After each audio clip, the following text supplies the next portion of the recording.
But there is one thing in Scripture, in the New Testament, that is the currency of God beyond everything else. And we've already looked at it.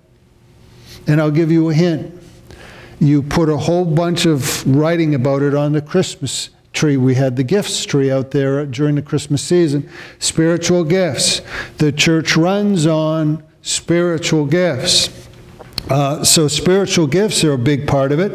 And of course, the time allotted, there's two ways to look at it. Alex did really well with this. He was in on the first service and said, yeah, it's Christ and the return of Christ. I said, yeah, nailed it. There's Jesus talking about, in his first time on earth, talking about the return. Can you imagine how far ahead he was of the people?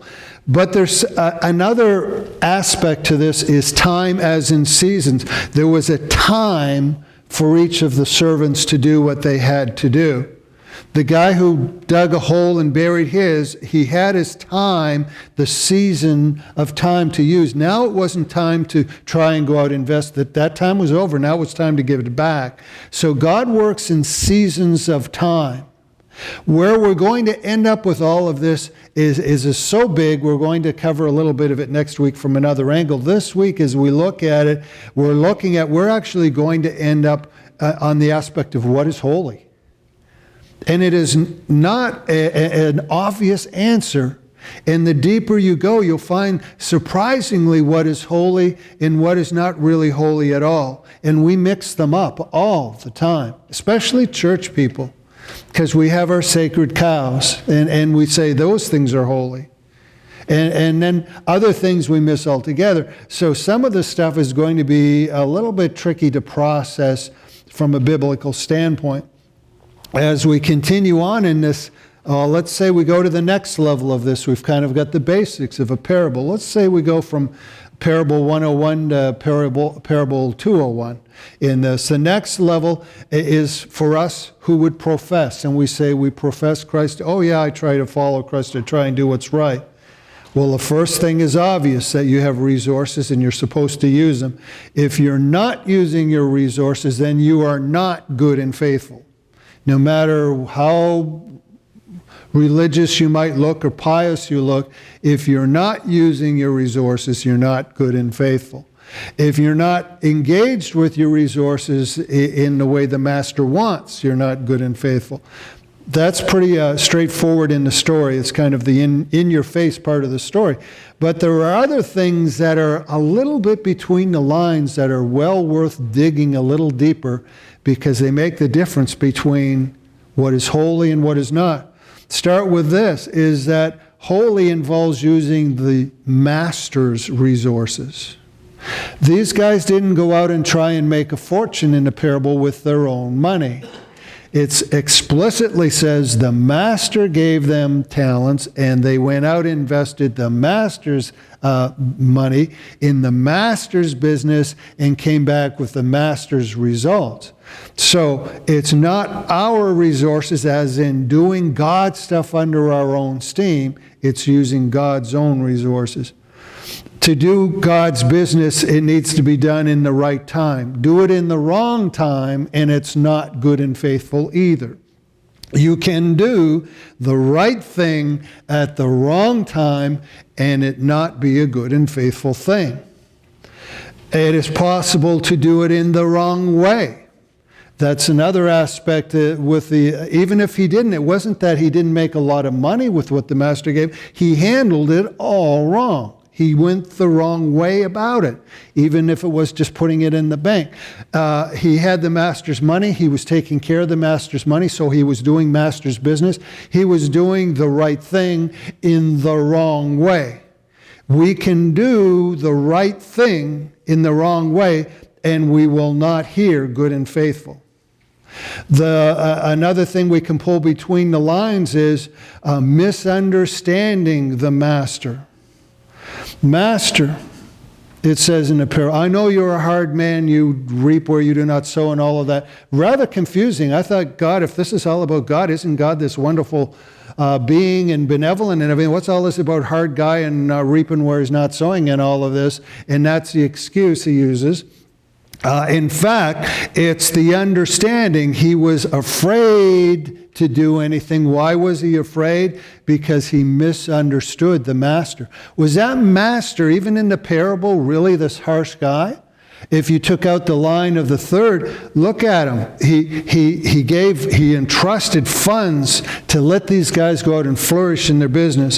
When they did things right and they came back, good and faithful servant, enter into the joy of the Lord. That sounds pretty benevolent to me. This third guy did not understand his own master. Question. If you don't understand your master, how can you possibly do good things for him? How can you possibly please him? What's not understanding the master? Well, we have a word for it in study. It's called theology. Theology is understanding the master. If you have bad theology, you can try and do good things, but you don't understand things properly and you end up in bad places. You have cults because people have bad theology. You have churches that go off the rails because they have bad theology. You have to understand the master before you can serve him. There's a whole lot into really trying to understand what God's all about. Not understanding the master led to hearing, "You're lazy." And with lazy is another word attached. Wicked. You are wicked and lazy. Wow. Put those words together. That means that as we sit here, if we're a church or we're individuals in our Christian walk and we just are hiding or sitting on our talents or digging a hole and burying them, we're not just lazy. According to God, we're wicked. That's a long way from holy. That's a long way from holy. See where we're getting so far. If you take the deeper levels of this parable and apply it to our context. Here we are, we're all church people. We're the best church people because we brave the ice today. Next week there will be a medal, this ice medal. I braved the medal. I braved the ice and won a medal. Here we are. But for good church people, even though we did a good thing today and here we are and everything, we need to understand this. Wrong method, wrong motive, wrong timing, wrong theology, along with the fact of just resolutely being inactive. That's a given. Wrong in any of these areas, you can go about your master's business and still not be blessed. You can go about your master's business and not get blessed results. No matter how good the intention, no matter how noble, if we fail at any of those things, it stops being good and faithful. It stops being a good and faithful thing. Well, how would that apply to real life? I'd like to throw something out. This is where it starts getting difficult because when it sounds great until you start applying it to real life and you go, okay, now I got to think about it a little bit. So let me take a story. I'm going to make it up. I'm going to pick on a pastor. And the fact is that it's not a true story as in this happened, but it's a true story in that it's a collage of all things I know have taken place in different places. So I'm going to start out with my imaginary pastor. It's going to be Pastor Bill. Pastor Bill of Upward Moving Church. Now, Upward Moving Church is a church that's growing fairly quickly, and it's because Pastor Bill, he's a type A, he's aggressive, he runs on caffeine, you know, the type of person I'm talking about. And Pastor Bill is an experienced pastor. He's been around the block a few times, had a few turnaround churches, built a few places up. He knows what works in a church and what doesn't. So here's Pastor Bill in this church, Upward Moving Church that they're starting. It's got a church board. They're good people, but they're not all that experienced. So they come up with a strategy that they want to follow.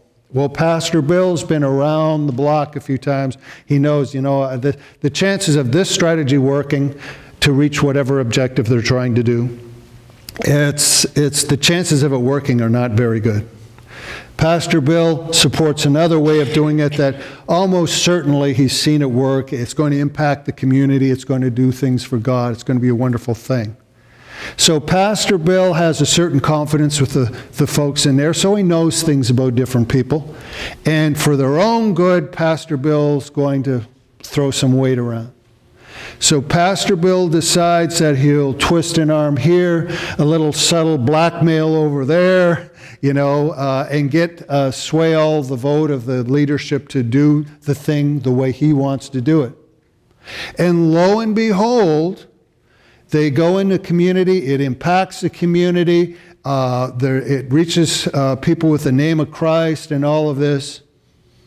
On the way, there's some staff that was at Upward Moving Church, and well, you know what? They'll never look at ministry quite the same way again after the strong arm techniques that get used on them. There are people that volunteered and just, and they feel a little bit betrayed by this. People on staff that are in the leadership of the church and the board that say, man, they just really get disheartened if that's what it's really all about as far as... So a number of people get wounded through this process. But on the other side, they reach the community. This event was a humongous success in the name of the Lord. So was that holy? Okay. No, in fact, it wasn't. If we sit there, it sounds easy if we look at a hypothetical, but this happens all the time. The great result, but was that really holy? These factors we have to go through. We have to think about, even from this parable, done in the right motive, done in the right way, done with the right timing. I mean, take Pastor Bill's. Maybe it was that the people might have come around to his way of thinking if they just had some mentoring and time to catch up. But he decides he wants this done now. That's the way God works. He wants it now, as if God doesn't have patience. There's a lot of factors that go into making something good and faithful. Pastor Bill, building a big church, was he not a good and faithful servant? Well, if we go according to what we filter through this, he is not working that way too much at the time. Action, method, motive, timing, understanding, all imperative. And the thing comes down to, it's not just a question, is Pastor Bill or whoever good and faithful? The results will be good and faithful or not good and faithful. The results can't be something he's not. And so this can affect, this isn't just pastors, but it does. It happens to pastors. It could be a church board. That God's leading, but they're just, boy, that's out of our comfort zone, and they fail to follow. It could be someone who's a pew warmer. Man, they just, the great excuse of all time, well, I really don't have any gifts. Well, I really don't have any talents. Well, you just disagreed with the Bible, because if you're saved, you have spiritual gifts according to the Bible, and they warm seats but nothing else. It can be someone like that. It can be the people who don't even warm a seat anymore, and you just don't even see them. And all of this can lead to wicked and lazy. Wicked and lazy. It can be a lot of ways. So good and faithful isn't just as obvious as it might be all the time. It can get wrapped up in what looks pious, and at the core it really isn't. There's a single word we use for good and faithful. And if you've looked at your guide sheets or even gathered from what I was saying, you've got the word already. Holy. Good and faithful in action, in person, in result is holy. Good and faithful is holy. And in this series called On This We Stand, that's what I'm saying here in the second one, is the church that is a biblical church has to stand for holiness. And by golly, that's kind of taking a back seat in a lot of our modern church, our Western church today. Holiness doesn't seem to be really high up there. Exciting, relevant, popular, all kinds of things. But how about holy? Holy. What is holy exactly? Well, boy, I went through a ton of definitions and said, that's not a bad definition, but I'm not sure it really hits the mark. And I found one dictionary that I said, man, whoever wrote this had it down. Here's the best definition I found in a dictionary for holy. Belonging to, derived from or associated with a divine power. Belonging to, derived from, or associated with a divine power. That's what's holy. That's what is good and faithful. Kind of taking us up a level. Now I'm going to kick it up a big notch. If that was elementary school, now we're well into high school. Going to throw out a statement to you, concluded from everything we covered so far. Give you time to process this. No person, place, or act is inherently holy. Let's start there. That's a big statement. No person, place, or act is inherently holy unless anointed in obedience and sanctified in purpose. Anointed in obedience, sanctified in purpose. Anointed being the stamp of approval. And of course, as I say person, there is one exception in there, and that's Christ himself, right? But we understand the normal person. Anointed in obedience is the stamp of approval of God. That means that when we're obeying, we're actually obeying what God said. And sanctified in purpose. Let me pop quiz. Haven't offered free raised coffee for a long time, so I'm going to put that out there. What does sanctified mean? Anybody got a definition? Simple one we covered. I hear S's, so I know you're all out there like, but I don't want to be the one to say. Set aside for a holy purpose. Set aside for a holy purpose. So if you're in obedience with God's approval and you're setting aside for a holy purpose, then that becomes a holy thing. But it's not inherently holy on its own. It involves all those other things that we've already talked about. Godly obedience, God's purpose, factors in timing, motive, strategy, practice, and understanding. We fall down on any of those elements and then we can't say that it fits into that holy purpose. Now let me add a little bit to that. No person, place, or act is inherently holy unless anointed in obedience and sanctified in purpose.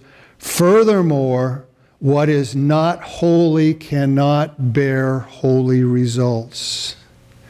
What is not holy cannot bear holy results, as in end in a blessing for the one involved.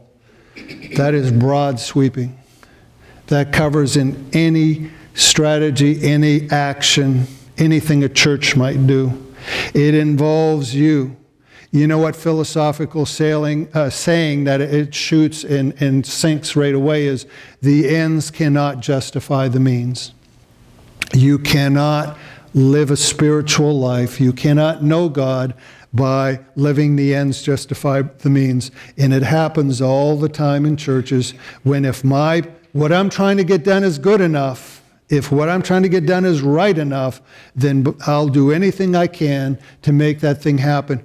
Can't be. It simply doesn't work that way. The ends do not justify the means.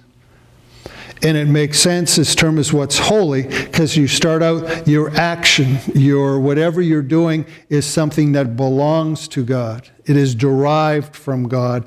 It is associated with God. And then as you carry out that act or you use that place or thing or whatever it is, the results turn out that the results belong to God. They are derived from God. They are associated with God. That is holy. Everything has a season as well in how things might be done, not new news.